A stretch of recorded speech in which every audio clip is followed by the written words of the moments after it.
Hi, welcome back. So we're going to really start the first chapter today. So you have heard the introduction, and we also learned basically how many of these things are, all the topics that we are going to cover are in a way related to each other. Now today we're going to basically start with getting a deep dive into what is meant by electric charges and what is the meaning of fields.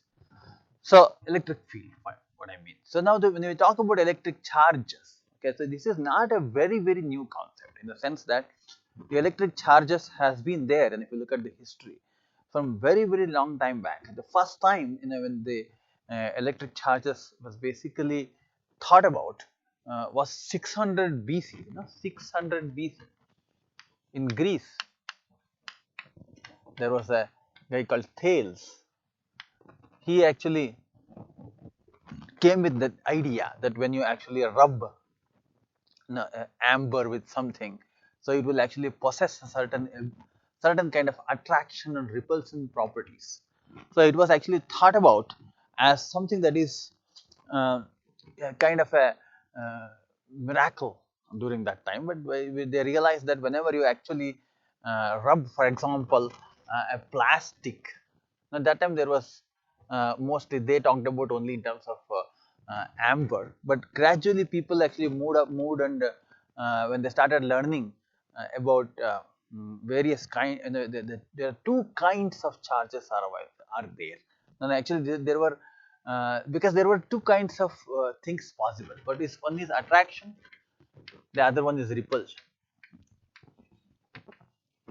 and it was found out that you can actually explain this attraction and repulsion if we assume two kinds of charges of type A and charges of type B. And the charges which are of type A, when they come near the charges which are of type B, they attract. Okay, and when the charges of type A and A repel, B and B repel. So that was basically what the theory they came up with this theory. And the guy who actually worked quite a bit on this was Benjamin Franklin from America. So he actually named these charges, instead of type A, type B, he named as positive charges and negative charges. The reason he did that was basically he kind of understood the addition and subtraction of these things are more like addition and subtraction of the numbers. Like for example, if we had two positive charges and two negative charges, when you mix them, it will become actually zero, no charge. So if you have three negative charges and two positive charges, you mix them, then it will be plus 2 and minus 3 will give rise to minus 1. So this is working more like positive and negative numbers, and hence he gave this names as positive charges and negative charges because they behave like this. So and then when they talk about basically the two kinds of charges, they already also talked about basically how they can be charged. What are the different practical scenarios in which these two kinds of charges were seen? And uh, typically they talked about two scenarios. One is plastic rod rubbed on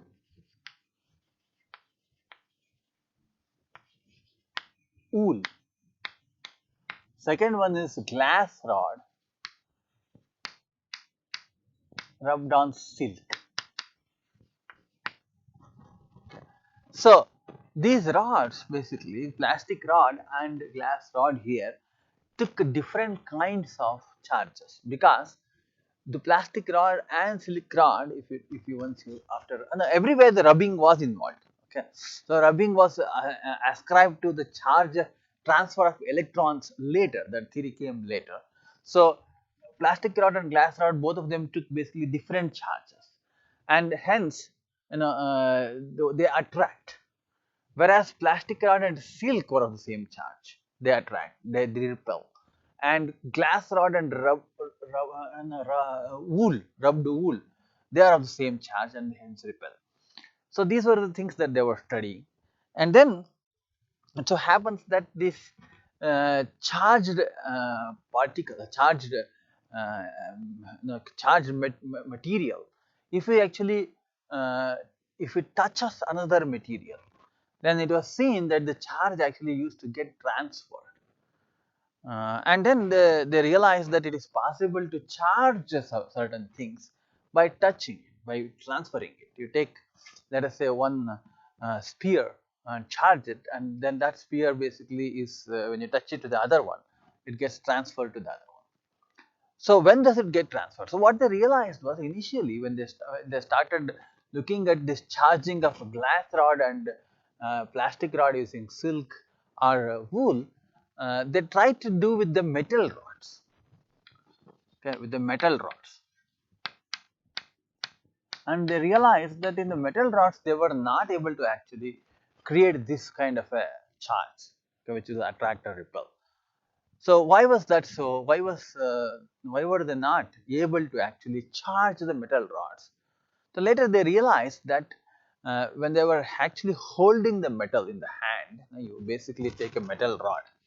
Okay, this is my metal rod, and you just have to basically hold it in your hand and then rub it. Okay, so when you are holding it in your hand, what used to happen was the charges, the charges actually would flow through you to the earth. Okay, and then earth has that excess charge and it can go through the earth, and because of that it was never getting charged. You were not able to create a charge there. So this they realized, and they then later actually were able to put a some kind of a wooden or a plastic handle. So this is a handle which is basically insulator we call, and this one actually can be metal, which is a conductor. So conductor also can be charged, provided you don't discharge them in the process. Okay, you touch it and it will actually go through, because it is conducting.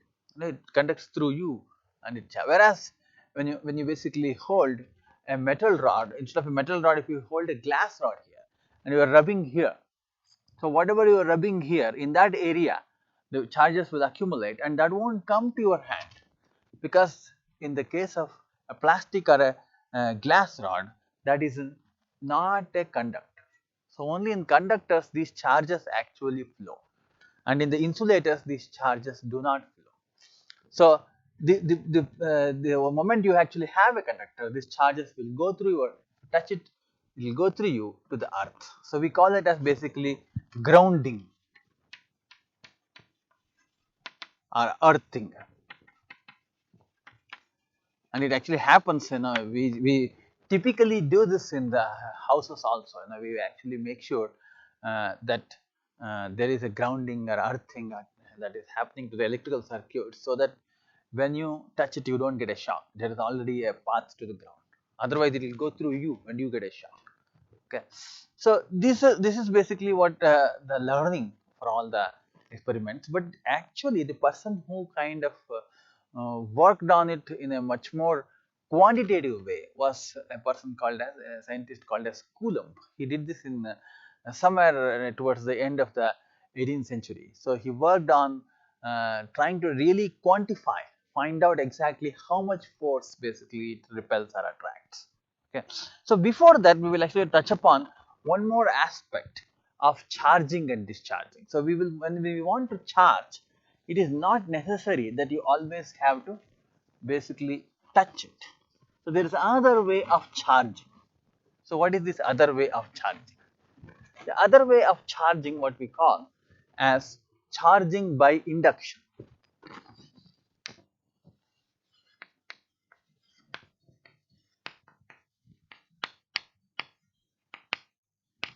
Charging by induction. So there is a very interesting way of charging. You don't have to touch it actually. So let me show you basically how to do this charging by induction. Assume that you are going to take a metal sphere. Okay, I'll write it a little better. So it is actually a metal sphere.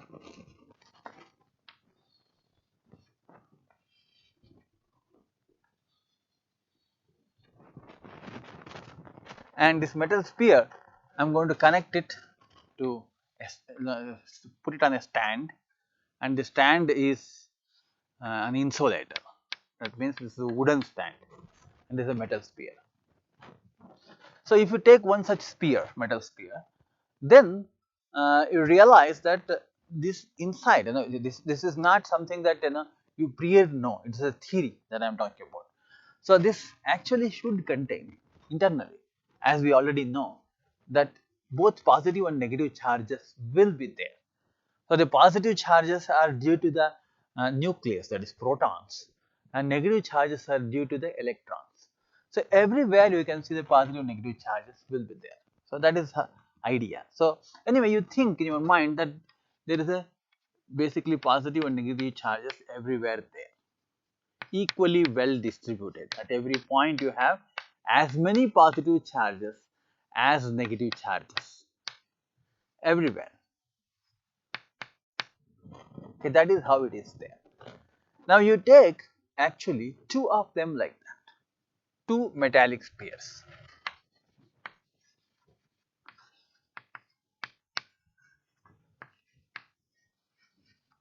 So take another metallic sphere which is also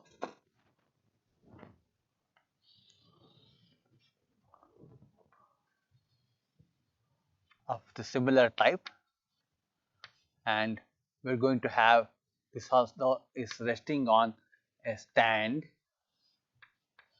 and the stand is insulated.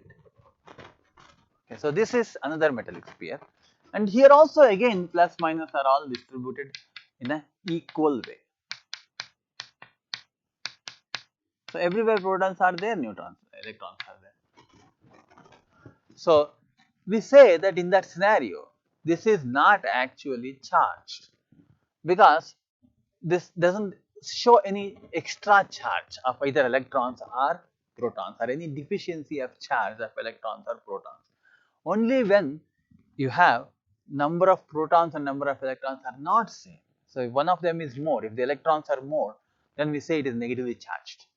If say the electrons are less, the protons are more, then we say it is positively charged. So that is the way we charge things.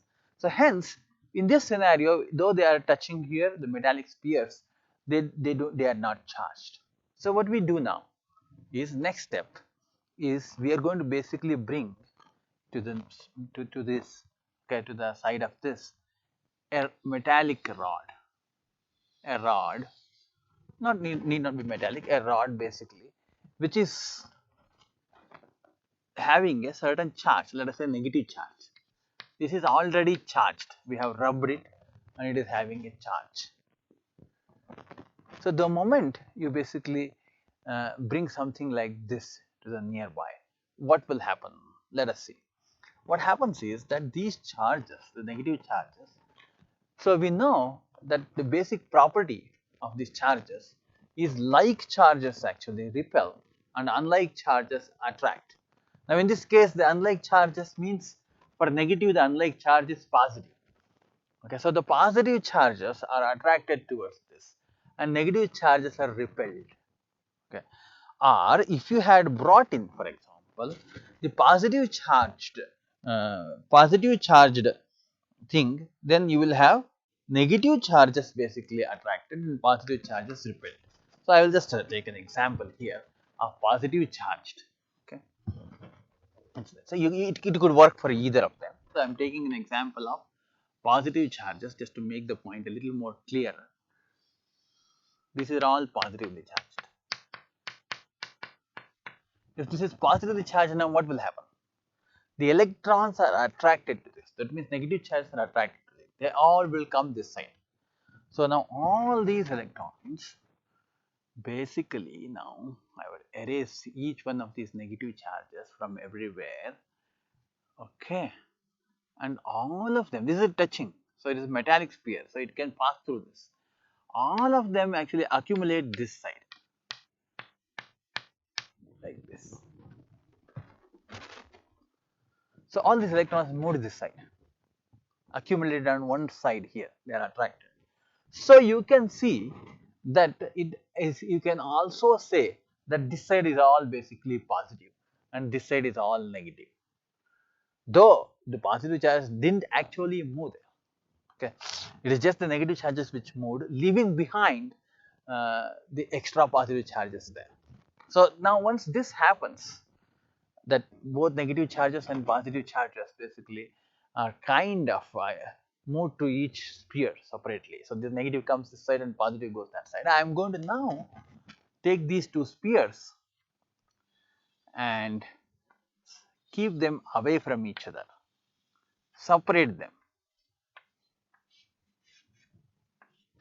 The moment you separate them, this is insulation. When you are separating, you are not touching, separating, holding the insulation. Okay. So then suddenly what happens, that this will all contain negative and this will all contain basically positive. And you can clearly see that there is actually more of positive charges on this side because that is getting attracted to this. Okay. And we are actually having here still this thing which is attracting all these charges. Okay, negative charges are more on this side. It is. Now you do remove this thing, erase this out. The moment you remove this rod, now what happens? This negative and also keep this sufficiently far. Okay, so then what happens is that now you have two spheres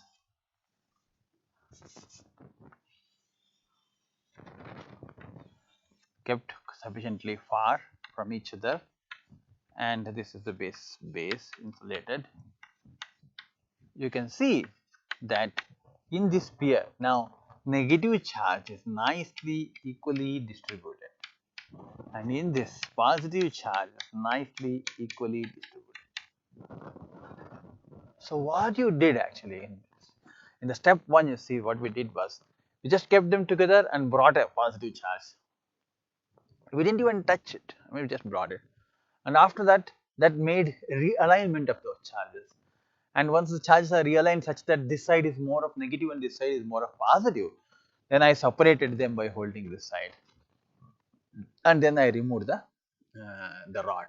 The rod now did not lose its charge. The earlier when we talked about is that the charges when you touch it, they actually redistribute. They are going from one material to the other material.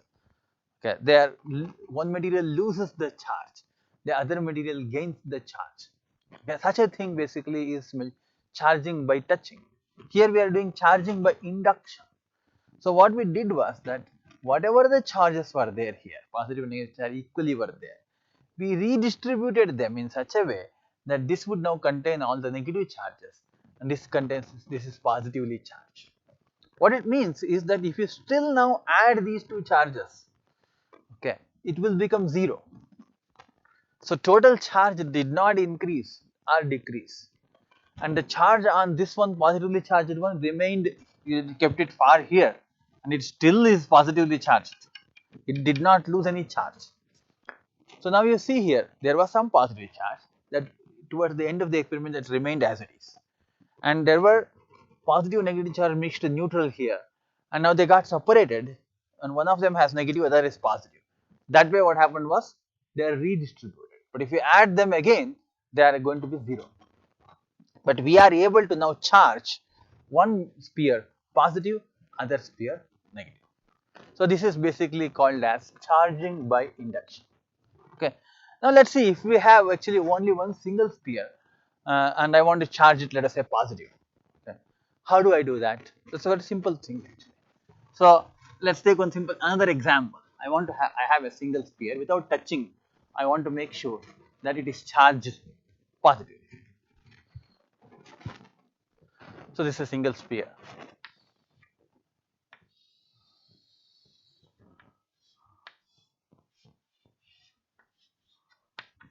Metallic sphere. Now I want to charge it positively. So how do I do it? So the way to do is, we know very well that this has again positive, negative, everything, everywhere. Protons are there, electrons are there, protons are there, electrons are there, everywhere, like this. And I will bring to near to this a rod which is basically fully negatively charged. I am going to bring a rod which is negatively charged. My aim is to make this one positively charged, single sphere. So what I will do is I will bring a negatively charged one. The moment I bring in, what will happen inside? Okay. There is a certain redistribution that happens. That means that all these negative charges actually come to this side. So that means if you carefully watch it, all this side is all positive and this side is, sorry, so this is actually negative charge, and because of that what happens, negative charges actually get repelled, not attracted. Okay, so which means that on this side you get basically all negative charges going, and this side all the extra positive charges remaining. Okay, this side also there are positive charges, they are all neutralized. So this is extra negative charges, this is extra positive charges. So that is because of the attraction of the positive charges and repulsion of negative charges. So electrons actually move to that side. Now what you do is you actually take this and connect a wire to this, to ground.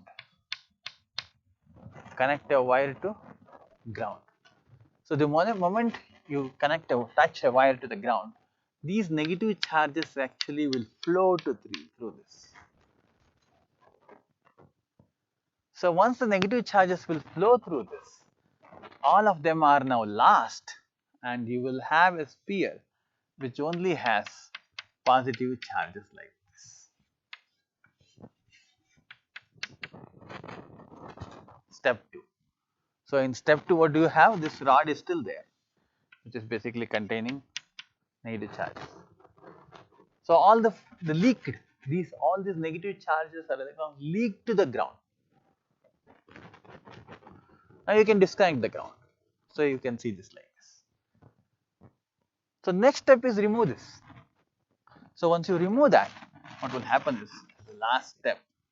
You see, you should be able to write these kind of steps and clearly show what happens. Step 1, step 2 and step 3. In step 3, I removed this to very far distance. So it's somewhere here. Okay. Now what happens? These charges now will redistribute inside nicely, and you got your positively charged metallic sphere. So we started from a sphere which is uncharged. We got a negatively charged rod near to that, and then we trickily sent away all the negative charges by touching the ground to that, okay, and then removed that. So then I removed again the rod which contained the negative charges. It remained as it is. So now we got only positive charge. You can see here that I started with zero charge, ended with positive charge. How is that possible? How can I create charge? We didn't create charge. What we did was we again redistributed the charge between this and the ground. Remaining charges were sent to the ground. We call it earthing or grounding. So we used that to basically induce positive charge in the. So if you are asked a question on how do you create this, how do you through induction, how do you charge something, a metallic sphere, positively? So you can use these steps and explain. So now let's move on to slumps. This till now we were talking mostly qualitative. Okay, now let's get into quantitative. So the so let's before even get into the quantitative, we have kind of observed some of the qualities of this charge. Okay, the properties. What are the properties of a charge? So we assume certain properties of a charge while actually conducting these experiments. So let's now list some of these properties of the charges. The charges have, we said that if you basically add the charges, positive and negative charges, they work like adding numbers. We saw that if you have +3 and we have another +2, and if you add together, you will get basically have +7. Okay, this is one of the important properties we never realized explicitly. Okay, so we can say that it is possible to add charges. So we call it as additivity of charges. It's an important property. They are simply scalars which can be added. There is no direction to these charges. They are just scalar. There are two types of charges, and you can simply like algebraically add them. Okay, that is called additivity of charges. So it is quite obvious that we have seen. Second important property of charges is called conservation of charges. This also we have seen in our experiments actually. What is meant by conservation of charges? That means anywhere, in any system you take, okay, it has a certain amount of charge assumed. So either it is neutral or it is negatively charged or it is positively charged. In any one of these three cases, if you take a system and if the system is isolated enough, so no other things is coming, so you can reorganize all the charges inside, but ultimately the amount of charge will remain the same. Total number of charges remain the same. They will never change. They get conserved. So it's like where we use conservation of energy. Similarly, here we have conservation of charges. This total number of charges always remains same. So they can't be created or they can't be destroyed. The charges can't be created and nor destroyed. That is called conservation of charges. So we saw that in the case of even the spheres, we were able to reorganize them into positive and negative, but when you add together, it's again zero. So basically, total charge to begin with and total charge in the end remains same. That is called conservation of charge. This is one of the important properties of the charge itself. Okay, it's the properties of charges. And third property, which is actually not so obvious, is called as quantization of charge.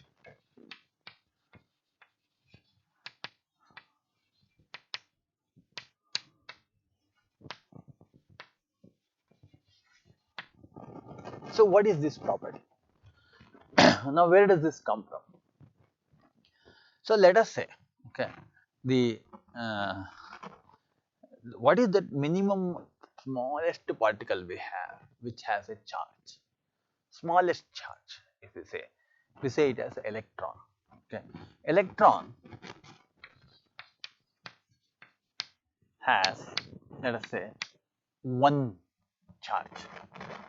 So we'll call it as -1. We always named electron as -1. Proton is basically +1 charge. So you can have many atoms which contains these protons and electrons, and if there, let's say, number of protons is equal to number of electrons, then we can say that atom is having charge 0.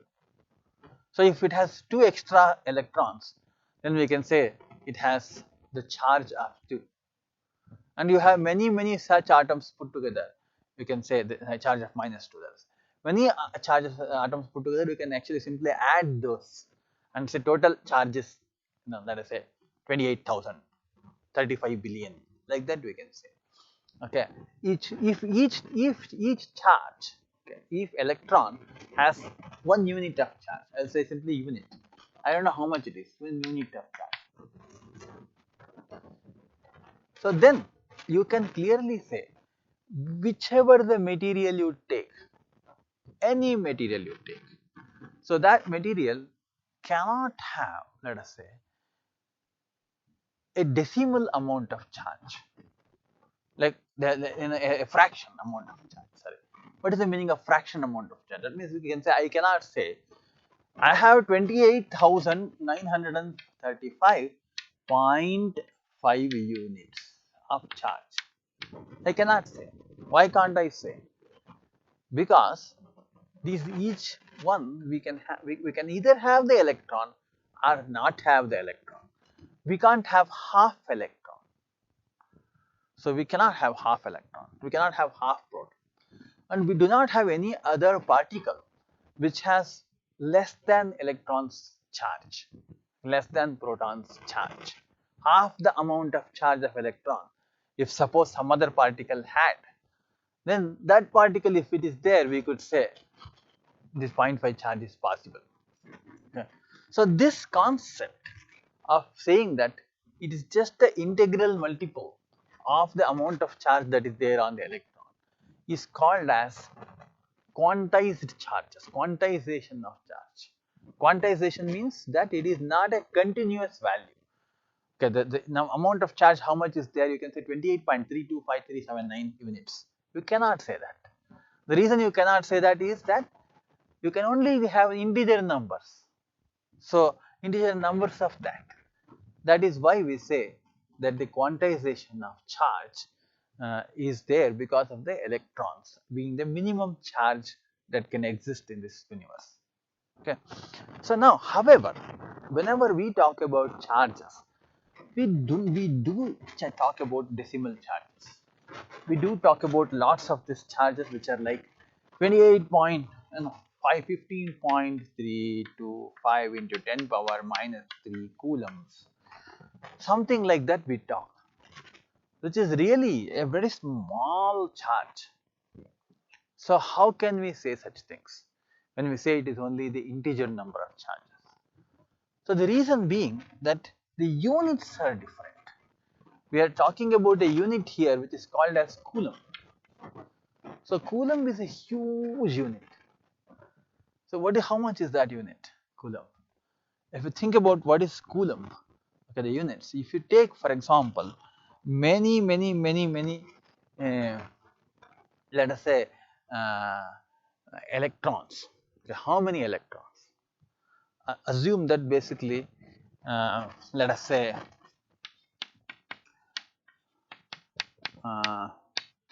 I will put it as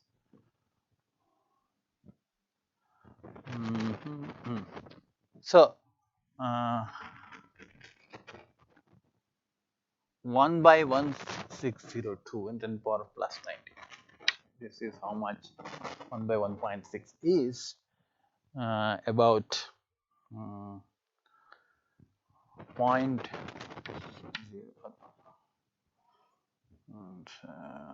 and 0.6.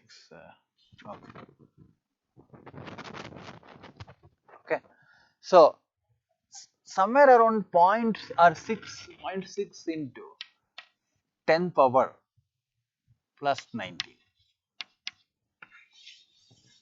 Okay, which I would say somewhere around 10 to the power of, let's say 20 to the power of 19.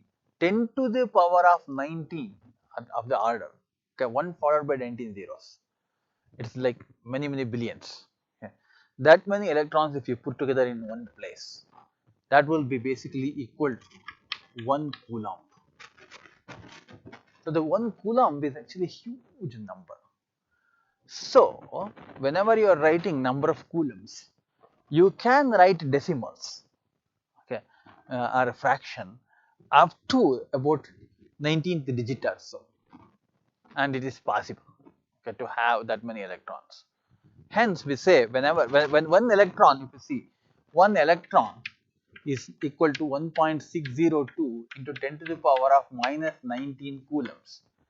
That is the charge on one electron, because we have just chosen, if we have chosen electron charge as one unit, then we would never have had a non-integer value of charge. Okay. So our quantization of charges is basically valid at the micro level, but at the macro level, the electron being so small, okay, so we will generally talk about using unit called coulombs, which is a big unit. So in that unit, we can say generally we can choose any charge, because 19th decimal place nobody goes to. Hence, as far as all practical purposes are concerned, we will use charge as basically a continuous thing. Any value charge can take, as long as you are expressing it in coulombs in macro scenarios. So at the micro level, this quantization of charge is very important. We talk only in terms of the electrons, number of electrons. But at the macro level, when you are talking about the charges, it can take any value, any fraction. Okay, so it is possible. So this is basically how 3 different properties of charges we talked about.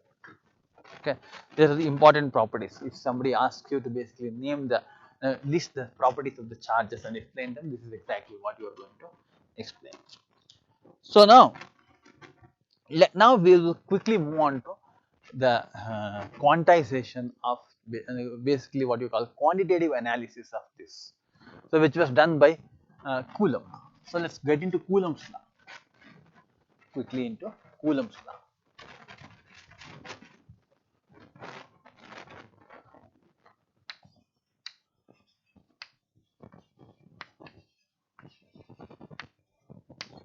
He said that actually, if you take two charges and let us say assume that the charges are so small that they can be considered as point charges, assuming that they are point charges, with respect to the distance between them. The distance between them is, let us say, r. Okay, and these two have certain charges on them. Assume that this has amount of charges q1 and this has amount of charges q2. So a few coulombs basically. Coulomb is named, the charge unit is named after the same scientist, Coulomb. So he said that the force between them, let's look at force as a magnitude of force between them, he said, is equal to k into q1 q2 by r square. That's what he said. And q1 q2 I am going to put basically a modulus just to show that it's a magnitude of force. In case if you want to get the direction and all, then you will see if it is actually like charges, they repel, and repulsion we generally take it as positive. Repulsion is positive and attraction we take it as negative. Okay, for the forces. So the force between them here is actually repulsion if it is positive. So both of them either positive, both of them negative will give rise to a positive. Okay. So now I am only interested in the magnitude of it. Now the question basically is, such a nice law quantitatively, how did Coulomb come up with? I will just spend a few minutes to basically understand that. So what he did was, he used something called as torsion balance. Okay.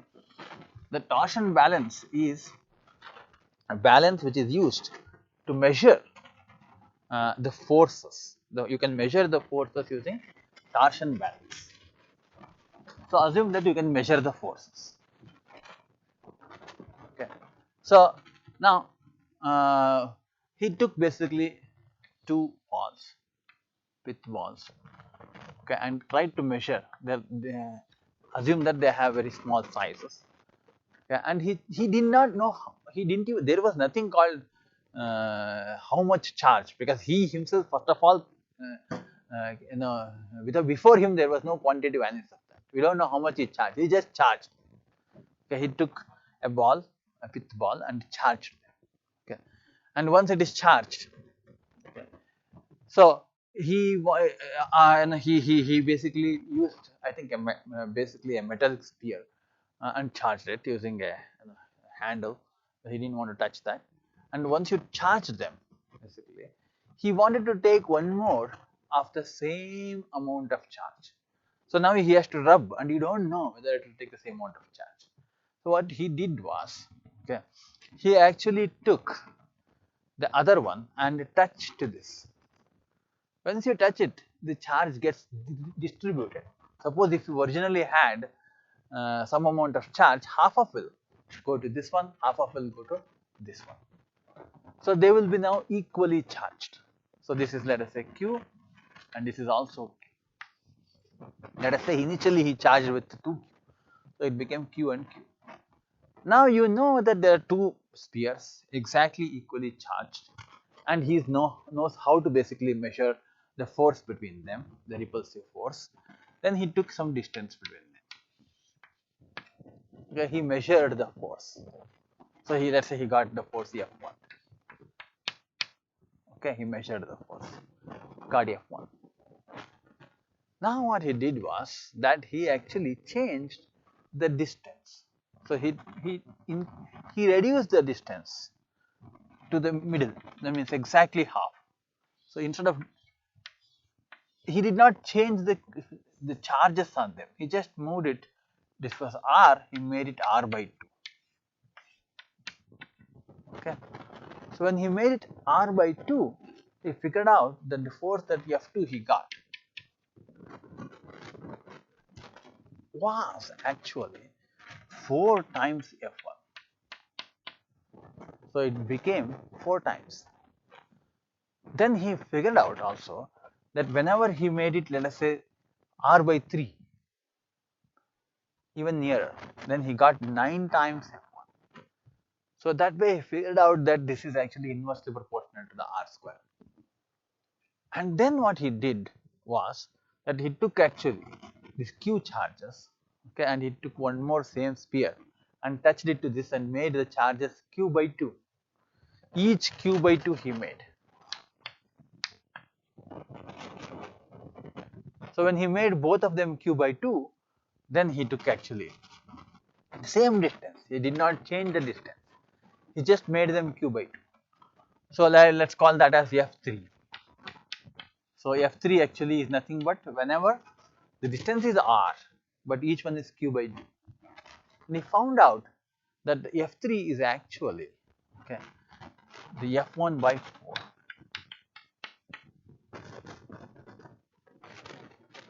So both have become half-half. So half into half is becoming 1 by 4. And he tried out with various things, q by 2 and q by 2 and q by 4. All that he tried out and plotted and figured out that, oh, this is the law. So though he figured out that this is the law, so he still doesn't tell anything about what the value of k is. What the value of k is simply dependent on how you are going to basically name the unit of q. Okay, unit of q, he actually came with this idea that after some experiments and all, he came with this idea that if you get, okay, if you get a force is equal to somewhere around 9 into 10 power 9 newtons. If you get a force which is around 9 into 10 power newtons, then, and if the distance r is, let us say, 1 meter, then he says q is equal to q1 is equal to q2, he will basically have q is equal to 1 coulomb. So the 1 coulomb he defined like this. Okay, he measured the force. From there 1 coulomb is defined like this. The moment you have a k of this much, very high k, okay, very high force of 9 into 10 power 9 newtons. Okay, for 9 into 10 power 9 newtons, so the coulomb is a very big number. Okay, if you keep two of them apart 1 meter, they still push each other by 1 into 9 into 9 newtons. So that is why we never actually talk about charging something by 1 coulomb. We generally charge it by millicoulomb or microcoulomb. This is actually 10 to the power of minus 3. This is 10 to the power of minus 6. Like that, coulomb. These are the units. It's the SI unit. That's why it's a coulomb, but we use generally millicoulombs and microcoulombs. This is how actually the coulomb is came about. Now we know that this is actually a scalar value of force, but force is not really just magnitude. Force is both magnitude and direction. So what is the direction of the force? We want to see the direction of the force. How do you do that? As a vector. So what you do is you actually take up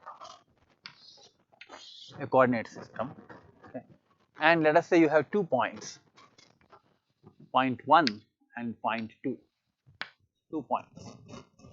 So if you take point 1, position vector for the point 1, this is the position vector of the point 1, we call R1, right. So I am just going into the very methodical description of mathematical analysis of vector way of representing it. And this one actually is, let us say, R2. Then if I want to get a vector here in this direction, we call that as R21 is nothing but R2 minus R1. if we are going to keep basically a charge q1 at 1 and charge q2 at 2, okay, and let's say both are of the same, both are positive, assume. So what will happen? So it will get pushed in this direction, in the direction of R21. So we can say that the direction is actually given by a unit vector generally. So a unit vector in the direction of R21, I will call it as R21 like this. R21 cap means unit vector in the direction of R21 vector. So R21 divided by R21 magnitude. You know how to calculate a unit vector. Whenever you talk about a unit vector, you take the vector, full vector, and divide that vector by its length. Then you get a chota small vector, which is of length 1. Okay, and that's why it's called a unit vector, and which is in this direction. So the vector divided by its length. That's what we are doing. So that is a unit vector. So now you can multiply that unit vector to a scalar, and you will get a big vector of the size that we need in the direction. Okay, so magnitude is this, and direct direction is this. So we say F21 is nothing but, so I will say force on Q2 due to Q1. This is how to read this.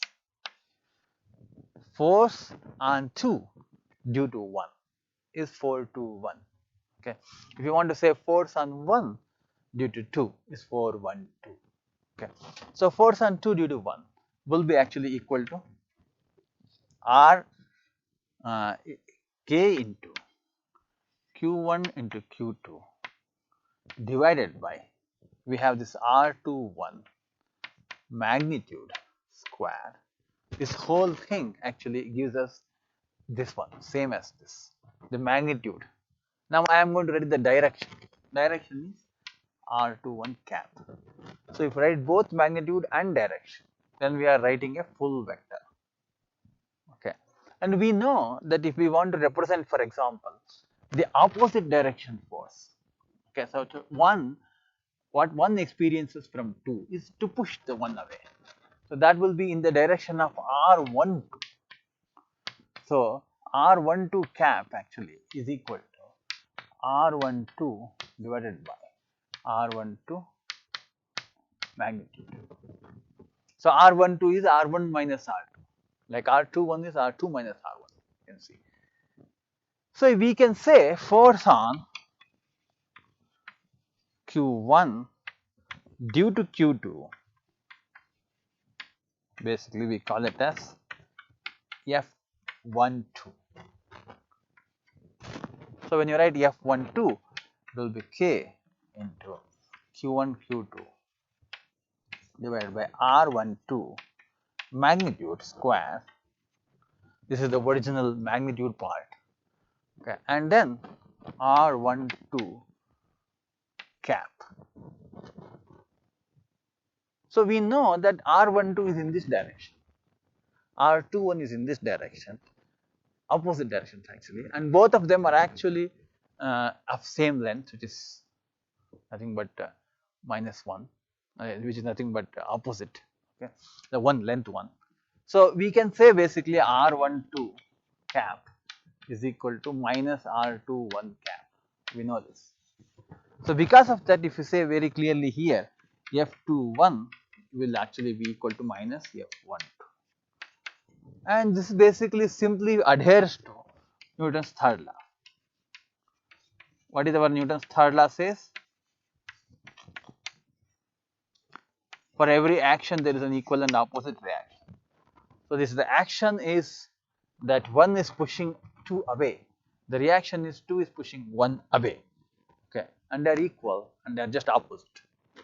So that is basically our, if we are asked to write down the vector notation, vector form of Coulomb's law, this is what it is. And please note that even if you are actually using positive and negative values of the charges, whether for attraction or repulsion, this law holds good, because if both are positive, then this number Q1 into Q2 is positive, and hence the answer that you get is positive.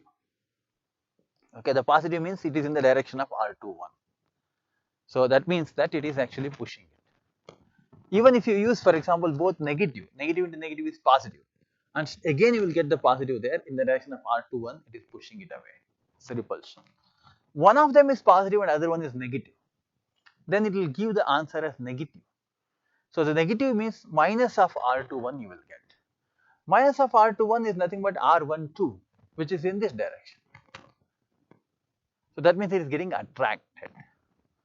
So it is true that opposite charges attract each other. Hence, the force that you get, the vector, is true in either cases. So whether you use Q1 and Q2 to be positive or negative, this whole equation still works. So these two equations are the equations in the vector form for the Coulomb's law. Okay. So now, one more important point that we want to mention here is the value of K. Okay. The value of K is, we said that he came out with this concept of K to be basically 9 into 10 power 9 newtons. Okay, but it turned out that it is not always the same. Okay, in the sense that it depends on what is there in between them, between Q1 and Q2, what is there here. So if there what you have there is a completely free space, then this turned out to be vacuum. For the vacuum, this value is correct. But for if some other material is there in between, the value will be different. So why that is so, we will study that later. But however, K is given as, because of that, 1 by 4 pi epsilon naught. So your answer basically is nothing but F12 is 1 by 4 pi epsilon naught into Q1 Q2 divided by R12 square. That is the correct way of writing. So what is this epsilon naught? Epsilon naught is called permittivity of free space, vacuum, and it turns out to be having a value 8.854 into 10 to the power of minus 12. Minus 12, let's say, what is the unit of that? K is 1 by 4 pi epsilon naught, so it's Coulomb square, and then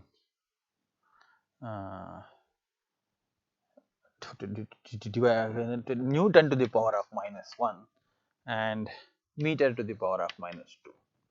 That is your epsilon naught.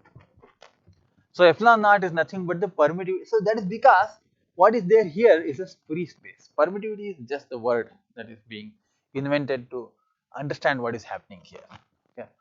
So if you have plastic or if you have some other material in between, the value will be different. Then it is not free space. The permittivity of something else. So that is why we will study that in the next chapter. In this chapter, let's go with free space only. Okay, it is easy to understand. So this is the Coulomb's law, okay, in the vector form. So now we will have to actually work on one problem, okay, and to get a understanding of this amount of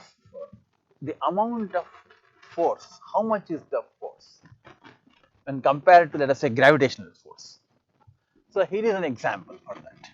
Okay, the example is, suppose you are going to have a scenario, so you can take down this question. It will help you understand this. Compare the strength of electrostatic force and gravitational force. Compare the strength of electrostatic force and gravitational force between A, an electron and a proton,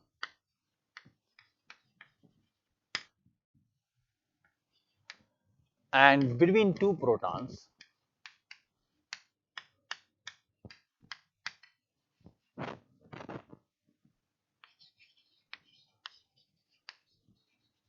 so between electron and a proton and between two protons. What do we have to compare? We have to compare electrostatic force and uh, the gravitational force, because they have mass and they have charge too. The mass contributes to the force of gravitational force, and the charge contributes to the force that is because of the electrostatic force. Now, what are the other things that we need to calculate? We also want to calculate, C part is, in A, find accelerations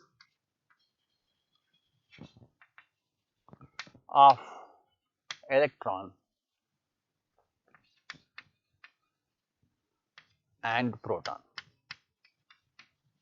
So, given that we have been given that mass of proton is nothing but 1.67 into 10 to the power of 27 kg, and mass of electron is given as 9.11 into 10 to the power of minus 31, sorry, it is minus 27 kg.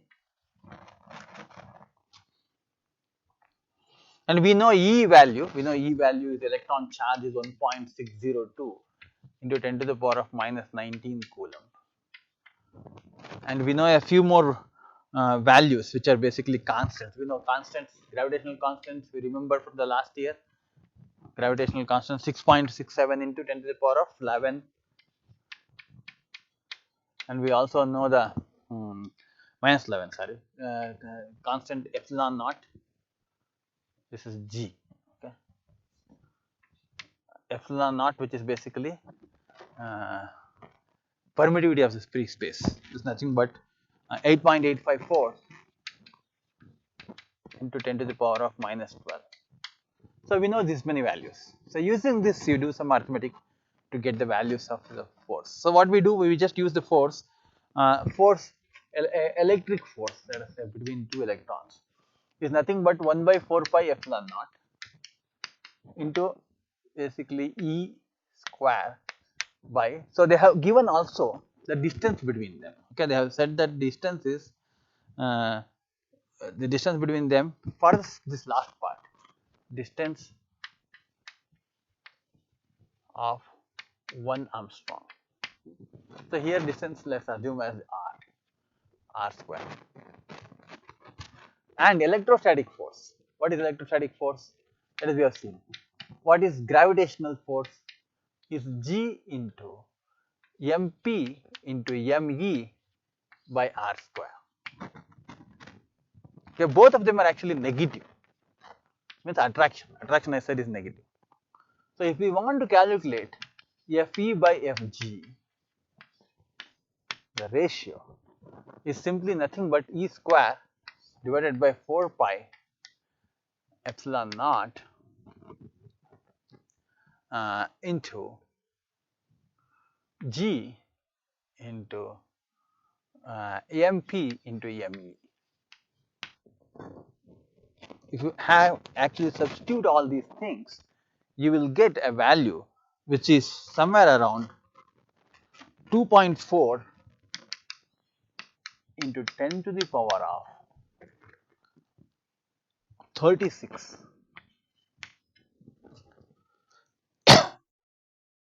Sorry, 39. See, this is the ratio. The ratio is very, very high, 10 to the power of 39. That means that the denominator is so small, the numerator is very, very big. That means the force that is caused by the electrostatic force is so high when compared to the gravitation. It's insignificant gravitational force. Okay. So, this is A part. Similarly, you can yourself calculate the B part, and I will tell you in the B part, between two protons, if you calculate this ratio, it will turn out to be basically 1.3 into 10 to the power 36. And you can see here that this is somewhat better than the other one. Means because two protons are heavy and they contribute a lot of force. Even then, this is 0.10 to the power of 36. That is a ratio, huge ratio. Okay. Similarly, you can go as a last part to calculate the force between them, okay, and also the acceleration between them. Force between them between electron and proton, if you want to calculate the same formula as the first one, and you substitute basically force as 1 divided by 4 pi into epsilon naught, value is 8.854 into 10 to the power of minus 12, and in the numerator E square, that is 1.602 into 10 to the power of minus 19 square, and R square 10 arms. We have been asked to find out for the distance between them to be how much distance? 1 Armstrong. 1 Armstrong is 10 to the power of minus 10. So the R here is 10 to the power of minus 10 square. So if you do all these calculations, the force will turn out to be equal to 2.3 into 10 to the power of minus 8 newtons. And once you calculate the force, calculating acceleration, this is the force between proton and electron. Okay, proton and electron are attracted with this amount of force, but they may not come together at the together and meet at the middle point, because electron comes very fast, proton comes also fast but not that fast because it is heavy. So you want to calculate the acceleration of electrons and protons. So acceleration of electron is equal to this same Fe divided by mass of electron, and acceleration of proton is nothing but same Fe, electric force, divided by mass of proton. And if you substitute them and do a little bit of arithmetic, you are going to basically get the values to be electron, you get 2.5 into 10 power 22 meters per second square, and for the proton it is 1.4 into 10 power 19 meters per second square. It's almost like you can see very clearly, it is 1000 times higher. The electron actually comes with some around 1000 times higher acceleration than the proton. So this is basically what you understood from the what takeaway from this is the gravitational force is minuscule when compared to the electrical forces. So in the next session, we're going to basically talk about force between basically multiple charges. Instead of one charge, there are multiple charges out there. So what are the force between them? How do we calculate using vectors? So let's talk about that in the next class. Thank you.